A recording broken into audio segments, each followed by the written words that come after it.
Good morning, guys, and welcome to the show. Fernando. On this episode, we're gonna show you how to clean your car. No. This was actually pretty clean, though. I mean, there's nothing, there's clean. Not a... Yeah. What do we have? We have a Porsche. Yeah. What are we doing to the Porsche? We're gonna put some new stereo equipment in it. That's what we do. It's the name of the channel, Car Stereo. So, what are the odds, right? I tell you what, let's roll the intro, and I'll catch you on the other side.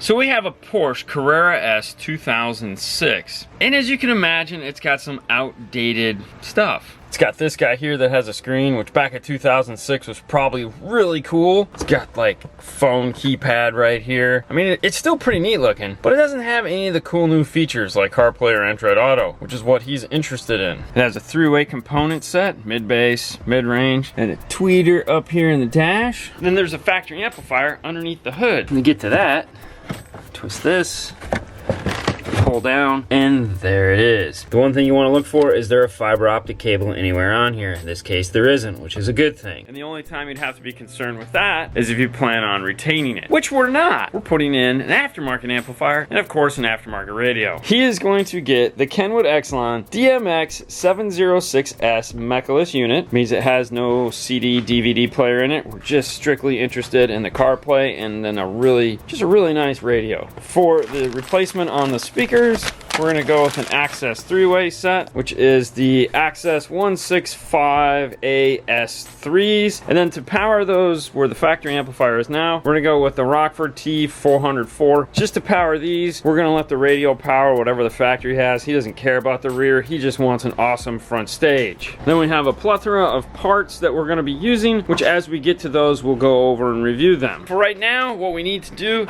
is start in the dash by getting that radio out and then moving forward. We also have to get all this plastic out of here because we're going to be running some wires between the radio and here. The battery is located in this area. You'll see all that once we get all this plastic stuff out. When working on one of these Porsches, you're going to need some Torx because everything in here is a Torx.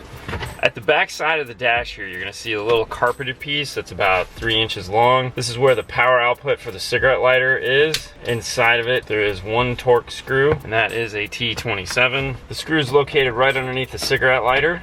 There's also two little clips that go towards the front of the vehicle. Here's the screw. Unscrew it and then just pull back slightly. This will pop off. It works the same on the passenger side. For the rest of the screws in the dash, you'll be using a T20, and there are two located on the back of this panel here. This panel is fun to get out. It has clips along here, and you have to push it from the back and kind of pull. Getting the bottom out is simple, but getting the top out is a lot harder. You can just push from the back and this will come right forward. The front, you gotta kind of like push from this side and like push and twist at the same time.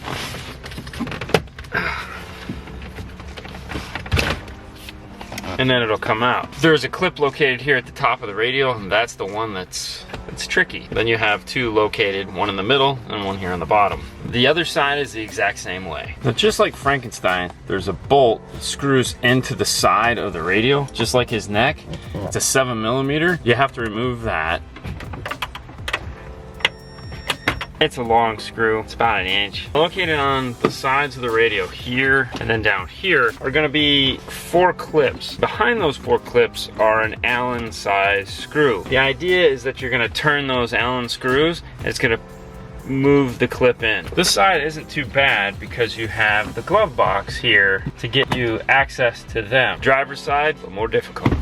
This is a 5mm and it just turns just like from 9 till 6, and you can feel it lock both directions as you turn it. The driver is difficult because this top one here, this is in the way. The nice thing is you can actually get in there with your fingers and just push it. There we go. Okay, cool. When pushing those in, as you can see, it helps to have someone that can be here to just pull the radio out. Grab a rag or some carpet, pull the radio out, plug all the other plugs from the radio. This radio does have a fiber optic cable plugged into the back, but it's not for the amplifier. You can turn it up and still get audio. If you hadn't gone to investigate underneath the hood yet and you saw the fiber optic cable and you were like, oh no, just unplug it, see if you still get audio, and you'll be able to test and see if it still functions that way. My guess, looking at this, is it has 4 speaker wires here. It's going to be the second plug in the middle. And we just lost audio. So this has the 4-channel analog input going into the amplifier. Turn it back off.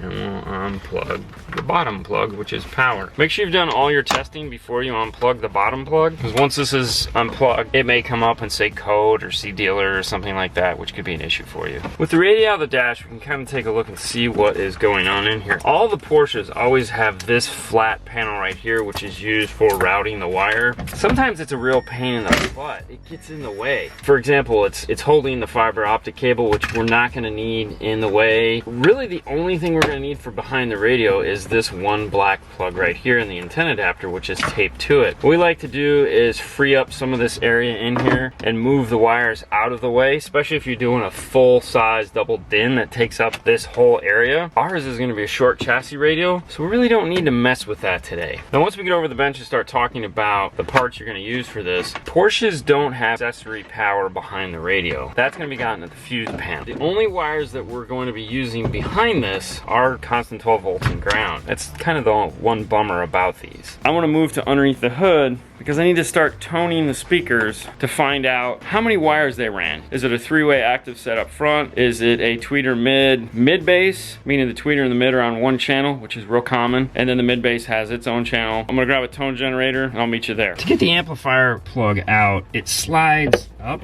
and as it slides up, it releases. Just like that. There's going to be a giant red and brown wire on one end. That's the power. It also has a black red. That might be the analog turn on for it. Then there's some bigger wires here on the end, which are probably the doors. But let's not do probably. Let's find out. We have our tone generator. The mid bass. Is it only the mid bass? Yeah. Driver rear. Passenger rear, driver tweeter, and the mid range. After doing some testing, the big wires here in the end are our 2 mid-bass wires. Then we have 5 twisted pairs after that. One of them is the center channel, 2 of them are for rear, and then the other 2 are for the tweeter and the mid-range like we were suspecting. The neat thing about this car is the way this amplifier integrates with the radio. It's totally different than anything you'll ever see. If you notice, there was no signal input wires, and that's where it gets weird. Check this out. Remember we said it has the analog signal input for the amplifier. If we go back into the dash and grab those analog wires and test those,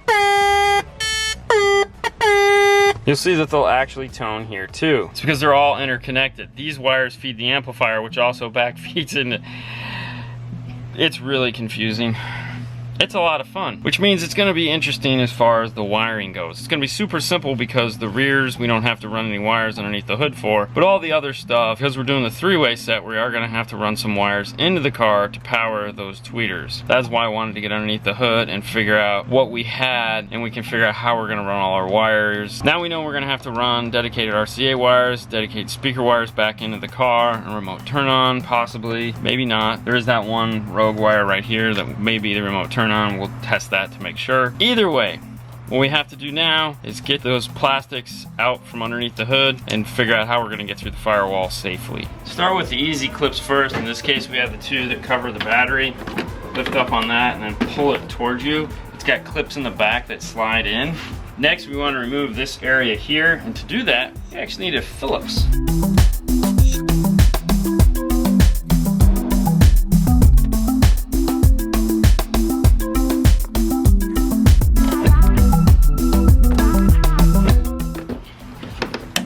There are no screws holding these side panels in. Located over here on this side of the car is a grommet. Behind this guy right here, there is another grommet. There's a grommet behind the battery, and then there's another grommet on that side. So there's plenty of holes to get through into the car. Directly behind the battery here, there's a grommet with no wires going through it at all.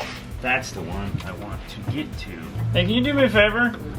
Can you crawl up underneath the dash next to the your right of the steering column with a flashlight? I'm pushing a grommet. Want to see if you can see it on that side? Got it? Awesome. So that's a big hole, right? So we can bring everything through that. If you remove the bracket that holds this guy in place, you can then get to this giant grommet located behind it.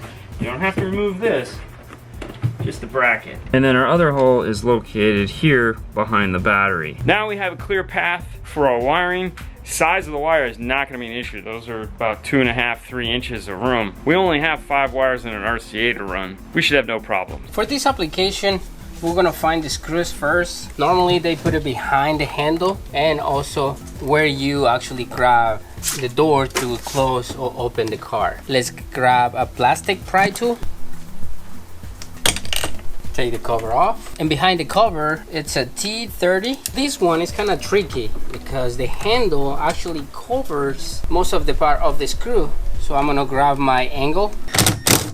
This is a 5. For this cover, take your time. It has 3 clips, 1 in the bottom, 2 on the top. Start from the bottom one, open it, and then with your pry tool, pop it up and slide it forward. Or slide to you. It has a screw behind that. Also, where the memory seat is, and the bottom side, it's another clip. Grab your pry tool, pop it out, and we have another screw there. Go to the end of the door. It has another plastic cover. Where the mirror switcher are, you gotta pry it out, and then pops up, and that's another screw behind it. Disconnect all your switches. You have 2 clips and a door handle release. This is fun. You have to get these 2 little forks in the back here up so that this will slide out, and then there's an S-bend that goes into the handle. Looking at the back of the door panel, we have the mid-range attached to the door panel. We have a foam surround like a fast ring attached to the panel itself. Then we got the giant mid-base located here. Seal this around. Oh yeah, it's falling apart. Woo, fun. To get the tweeter off, it's just the grill. Carefully unsnap it. Then you get to this fun little devil here. There is a clip on either side here and one on this side, and then a tongue here, and it just snaps into place. And the tongue at the front holds it from falling through. With a pick tool, just get up behind it and pull it up. And then it'll unclip at the tweeter itself. You can see those 2 metal clips there and there are what's holding it. And then on the tweeter, this little nubby right here is sitting in place, keeping it from falling through.